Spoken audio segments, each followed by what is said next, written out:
is my day to brag. Whether you like it or not, you are here. And the hope is here. If you have hope, you have Rahman, you have Asiwaju, and you have Dave. The deal is done. The dream is realizable.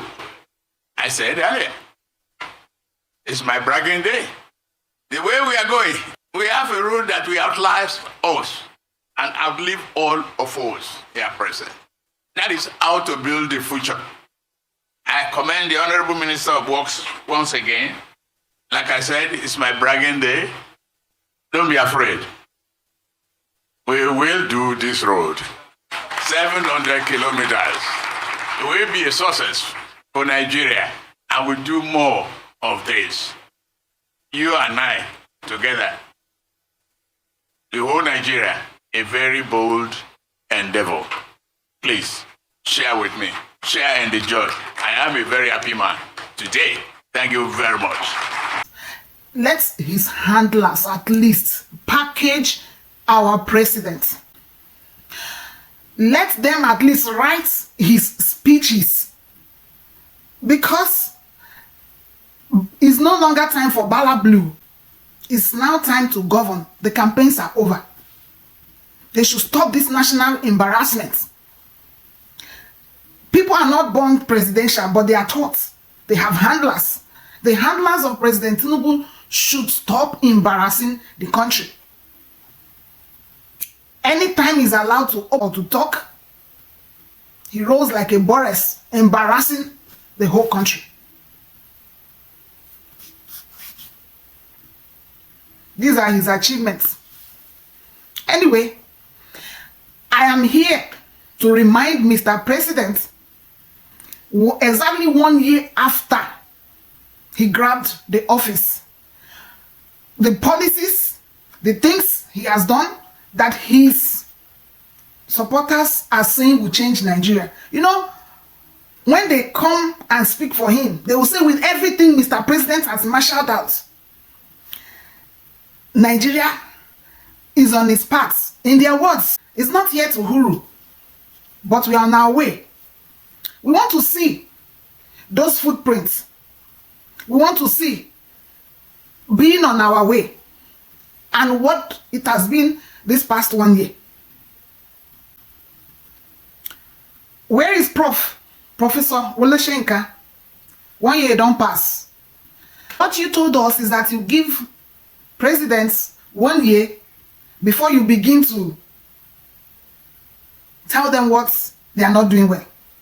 It's time to talk to Mr. President.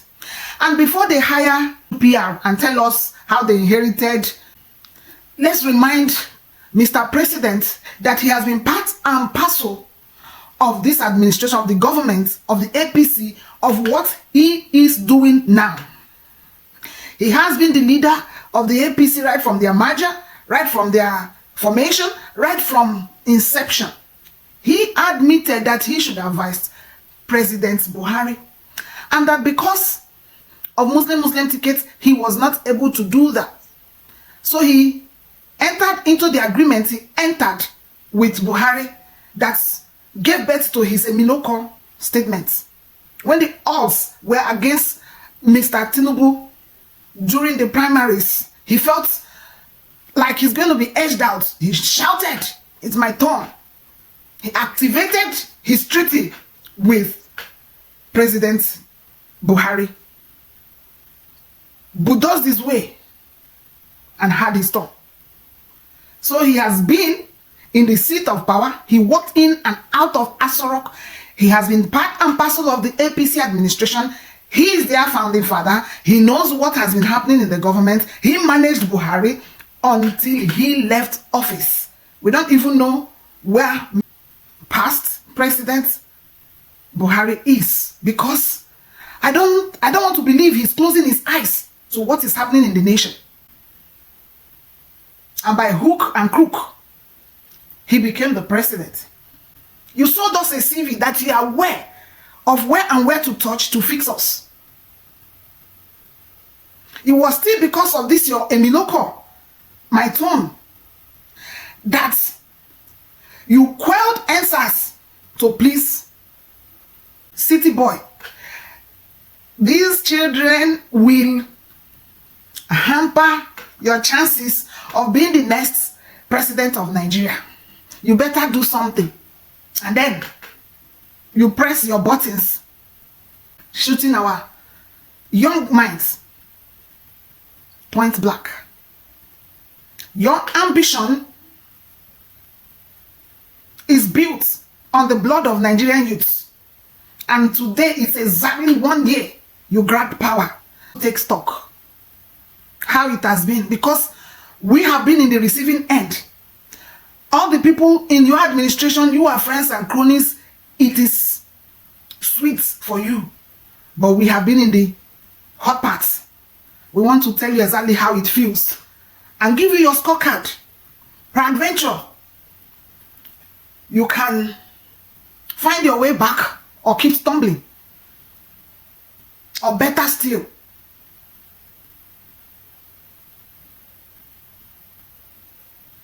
relinquish power. On the 29th of May, exactly 1 year today, Mr. President took oath of office. In that podium, he quickly announced spontaneously the removal of subsidy. They have all argued that every aspirant in that election agreed to removal of subsidy. But what they never did was probably do the assessments their counterparts would have done. When that executive rascality backfired, because his handler said it wasn't in his speech, it wasn't in President TINUBU's speech to announce the removal of subsidy. But, you know, copy, they have always said that everything they copied from Peter Obi has never worked. Why will it work? Because you're not the originator. When somebody originates something, he understands the details. But when you lift, you don't know the details. So you will stumble. Quickly influenced prices of commodities in the market, petroleum prices in our local stations, brought queues back on our roads and filling stations, put our people through undue hardship and pressure. Governments of the world subsidize things, but what they never do is to announce subsidies when they have not put the parameters in place. Everything would have been put in place before the announcement is made, such that when you enter the shops, you enter offices, anywhere you go, you will feel the effect of the announcements already working. But they announced intentions, they announced plans as policies on ground. A Nigeria whose sole source of income is petroleum have not fixed our refineries. They don't refine locally. They do not have control over crude production. No security in the creeks, vandalization, stealing of crudes. They have not fixed all these things. President Buhari was the Minister of Petroleum. He doubled as the Minister of Petroleum. But for not 1 day did he take responsibility over anything happening with the NNPC. Everything was shrouded in secrecy. Everything is mysterious until he left office. That type of mysterious government is what we want to dismantle. Governments of the world are open to its people. They carry the people along, knowing full well that these are our countrymen, we own resources together. We are only managers. And they gave us the power to manage those resources. So when they lord over us like we're second-class citizens in a country we all belong together, We will bring them to order. We will call them back and tell them to slow down. Slow down. No. That is not the original plan. After the subsidy removal, it was the Emefiele saga. We can argue that Emefiele has his own issues, but it was time for Mr. President to get back. He almost frustrated this ambition that is greater than the people of Nigeria by his Naira policies when Mr. Moneybag was contesting. BDCs, Bureau de Change Operators, they said they were unifying dollar rates. They devalued the Naira, brought the value of Naira to dollar from 450 Naira per dollar to more than 1,000 Naira. That is to say, for each dollar you spend, each $1, the Naira equivalent will be over 1,000 Naira. In an economy, in a Naira economy, operating as a dollar economy, everything is rated from the standpoint of the dollar. This act devalued our Naira and strengthened the dollar in a Naira economy, bringing untold hardship to our people, such that when you want to buy a toothpick, they will tell you that dollar has increased, as if we are a dollar economy. Because their APC administration had squandered Nigeria's resources, there was no money to run government. They were looking for places and how to get money. They started with taxing, but when resisted, they postponed it. You know, Mr. President listens to Nigerians. He quickly became the ECOWAS chairman, but it was all targeted at using his office to achieve a foreign interest. He made us enemies with Niger, our closest neighbors. An illegitimate president was looking for validation by all means that he wanted to do anything for France by destabilizing his own region, West Africa. That's Niger, France, Nigeria debacle, sanctions on Niger, cut off electricity supply to Niger, close the borders, and in turn, Niger closed their airspace to Nigeria. Each of these actions, not well thought out, has its own severe impact on our country.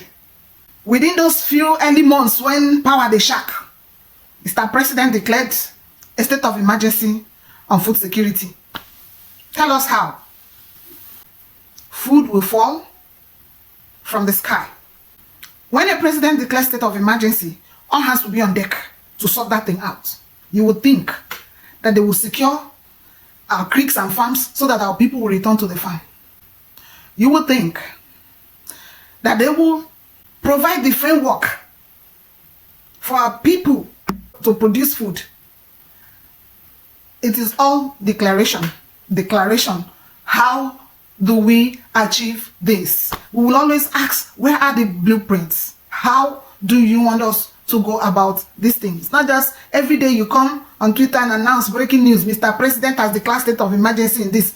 Declaration, as if we are in a military barracks where take orders and let the thing happen now.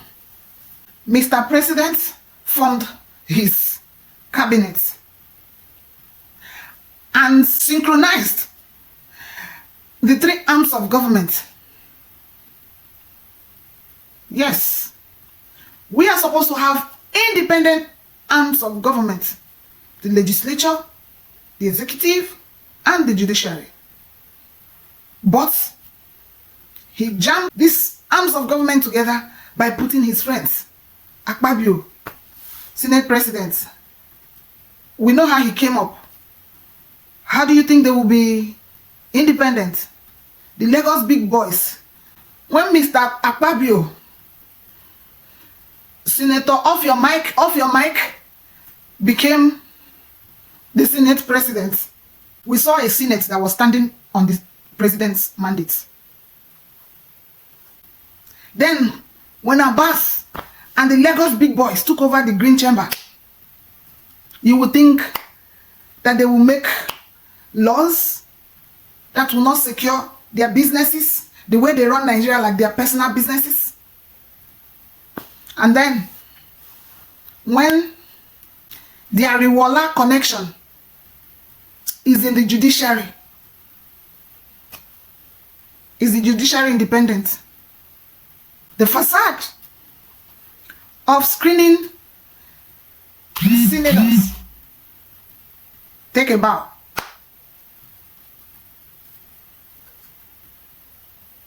Then you could tell where we were headed.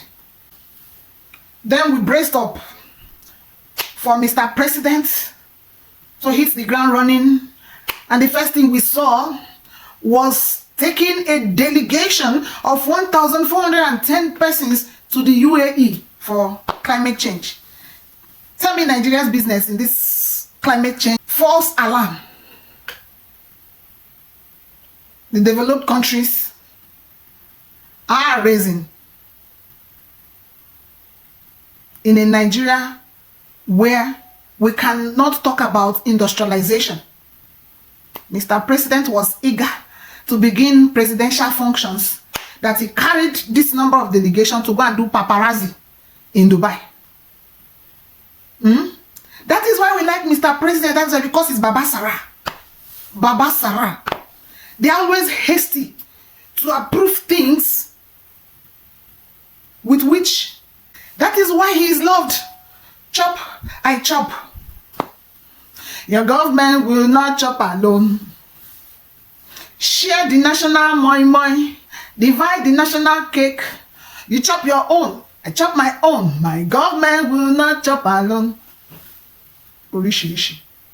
Government is not Baba Sarah. Government is frugality. Have to be frugal with the resources of the people. It's not about pleasing your cronies, your friends. They lock around you because of crumbs that will be falling off left, right. Mr. President submitted the 2024 budget. Nigerians were distracted with the issue of budget padding. It went from, we padded budget, we did not pad budget, to senators collected 500,000, this one collected this amount, Akpabio collected constituency allowance, this one.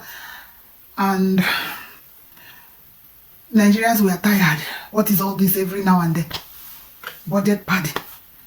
Oh my God, we were helpless. After that, they went on private visits to France when they were killing people in Plateau. Plateau State turned to a killing field. Mr. President was on a private visit in France. No president leaves his country unmanned for any private visit that will last weeks. Our daddy came back from France. We thought that governance will continue. We will face weakest distraction. They called it presidential intervention. Following the back door, boycotting our constitutions, drafted resolution that they forced Fubara to sign. Hey, it is good Mr. President intervened. Mr. President intervened. Has the problem been solved? When you people will not look at the Constitution of Nigeria, amend the areas that need to be amended, the portions that need to be amended, so that we can work with that document, it can work for us, And you people will be going through the back doors. When you people want to cause trouble, you boycott the constitution. When you want to save your heads, you remember the constitution. Until we fix that constitution in a way that, on one hand, it will apply. We'll keep having the issues we're having. The president is trying, Mr. President is trying. We launched the new year. Happy New Year, Nigerians. Better edu distraction. What? Just within few moments, APC has started dealing with Nigerians. You will say it's not Mr. President, it is the Minister of Humanitarian Affairs. Better Edu couldn't have signed that quantity of money alone without the help of her bosses. We know how Nigerian politics works. It's just that she's the scapegoat. Tell me how one individual will have access to billions of naira to the extent of transferring it to personal accounts. When this administration started, I said Better Edu was going to be the face of that administration. But within few weeks, we had the unthinkable. Mommy President Remi TINUBU was going from market to market, telling us that they are setting up markets, women, people with how many thousands, and we thought that, oh my God, how long will Nigeria stop handing people money in the hand to do projects? How do you think that we'll give senators money for constituency projects? How do you think that ministers will sign money as individuals, put in personal accounts, and say they are transferring to the accounts of Nigerians? Better Edu was saying that they opened accounts for Nigerians. Where do you do that kind of thing? Where do you do that kind of thing? And if your senators are in the Senate after that budget padding saga, telling you to wait for 1 year, 2 years, and that if your senators don't bring you constituency projects, you should start talking. Tell them that they are daft. The daftest thing I've ever had, if there is any word like that. They are daft. Where do you give people money and not have issues? Working countries cannot hand cash, hand money, and not expect that story go enter. Akpabio collected how many billion? This one collect billion. I no collect, I collect. So we will be trusting these people who we know their antecedents to bring us money and projects that are done. Better Edu is a young politician. When she started doing gra-gra, she doesn't know that there are still many of them who are looking at her seats. She became the face of that corrupt practice. How do you want us to believe that she alone undertook that whole process? Billions into her personal accounts? Why couldn't they use our heads as fools? We will no longer be fools to politicians in Nigeria. They will no longer treat Nigerians like we are daft. We are wiser than they portray us. Mr. President, in giving you your scorecard, remember, we will be honest with you. We will not be doing it like Ononuga. We will not do it like Ngalali. We will not do it like people in your cabinet. We will tell you from the standpoint of those people shouting a big mamon. And this is because we are not here to massage your ego. We are not here to pamper your feelings. We are here as people that will tell you how your decisions affect us. You took up the highest office in the land, the #1 office, the highest office. To whom much is given, much is expected. So we are being very honest with you In this 1 year, you plundered more Nigerian people into poverty through your financial decisions. You went after Binance. And in that effort, you crippled every cryptocurrency business. There were more young people in that field. Situation. Interpol did not deliver. Whether or not those things have actually been implemented, the scare alone sets the nation in a different trajectory. It will be important not to be hasty to make declarations. And where there are long-term plans, it will be important to put interim measures which will not be replaced or stay on as permanent measures.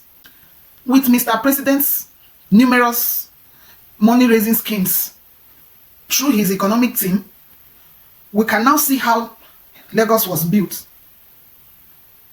With boys all over the streets tasking every Tom and Harry in every nook and cranny of Lagos State. Some people will say it provided jobs for those boys. It didn't. Many of them became drug wrecks because in the bid to do that daunting task, they had to be high, harassing everybody. By the way, those boys, they need rehabilitation because we need to start providing proper education, proper means of livelihood, proper housing for them and their families. It's become a case of rehab. The country has to look for much better ways to raise funds. Mr. President and his team approved 90 billion naira for Hajj and religious pilgrimages, whereas you allocated 5 billion naira for the ill-fated student loan. So to Nigerians, it looks like you people are hasty to approve those things that can be marked up from where our resources will be further wasted. You didn't face security headlong. Insecurity is still a plague. Your team say it's just 1 year, but that's exactly the strongest in the lifeline of the politics in our country. Mr. President, you have this 1 more year, and in the 3rd year, you will face party primaries, and in your 4th year, you will face re-election campaigns. The lifeline of governance in Nigeria is the first 2 years of inauguration. 1 is gone, and you have a lot to amend, which will take this coming 1 year.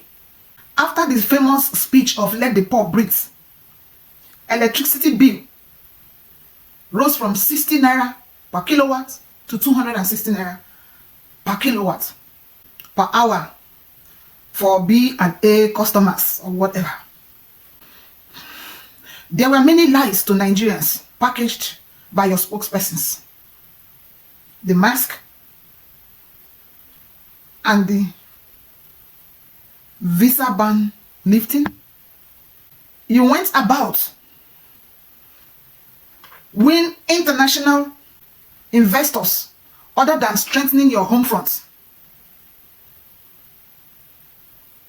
It is what happens internally in your country that will convince foreigners. You flagged off the realignment of the Calabar-Lagos Coastal Highway without an environmental impact assessment plan. Visited Qatar to woo investors, while Total Energies and other major businesses were leaving Nigeria. And then the only visible achievement for which you invite us for bragging is the renovation of the Third Mainland Bridge. We saw a Wale Edu intervention fund deployment that is not clear to us. The modalities, not clear. The millions of Nigerians reached, not felt. or the presidential spokespeople and their speeches are packaged for the international community because it does not reflect our reality. When we see them talk, all we can feel is that they want an international perception that will project them in a positive light, whereas at home, we are bleeding. And even in the bragging day that you invited us all to, we couldn't still follow because your two spokespeople were conflicting themselves. One was an adamant liar, one was a refined liar. We saw the superiority tussle between the people in your cabinet, Ononuga, Ngelali. We first saw that tussle with Alake in it when he first started, before he was compensated with the Ministry of Solid Minerals. Howbeit, we are here. We are being honest with you. The heat might get worse if things don't change. We love you, our president, but we love our country better. The major problem we face is hunger. As simple as it looks, is a big problem because you can wear one cloth for days. It will only wear off. Get old and not presented, but it will cover your nakedness. But hunger can cause more problems. It can lead to cannibalism. It can lead to many crimes. It can lead to death. It can lead to a lot of chaos. The hunger problem in this century is one thing that shouldn't come out of Nigeria. It's arable lands that can grow food all year round. You are carrying too many things the same time. We are not interested in declarations. If it is one thing you will fix, face them. If it is one thing you can do, let it be done. And it must be security and food. Moreover, when you are not producing, you have no business expecting income. Simple economics.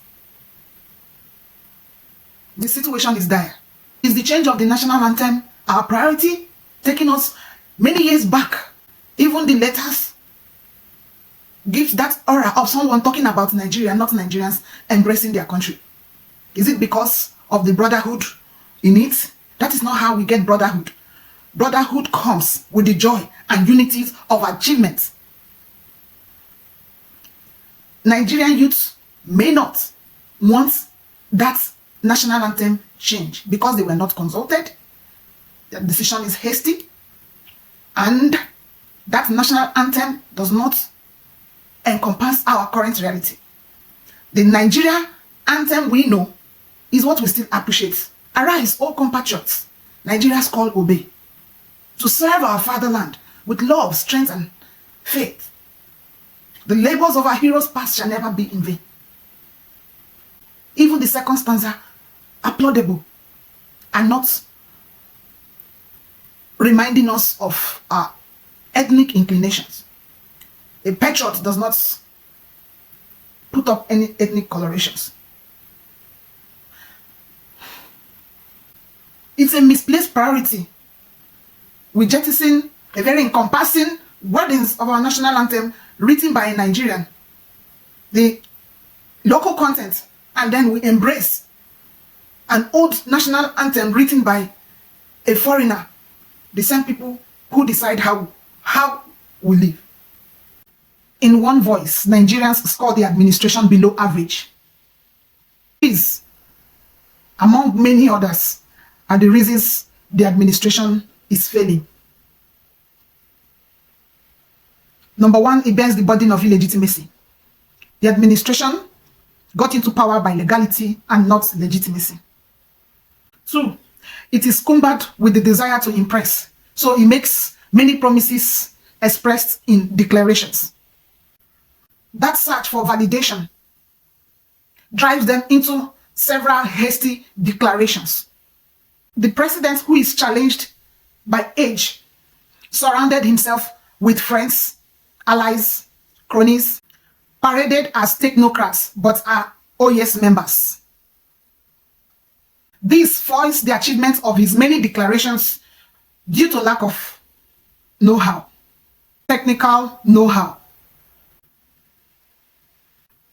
The president runs his large government and not the Nigerian society. The administration despises its workforce, evident in peanuts for salaries, incessant squabbles, disagreements, scares of strike, court cases and injunctions, unfulfilled promises. The administration uses ex parte orders and court injunctions to run its operations. It is hasty in the achievement of results using ex parte orders and despises the smooth running of the lifeline of operations. Number 7, the administration is in total disconnect with the people, especially its youthful population. Number 8, the administration allows the sabotage of insecurity. The administration despises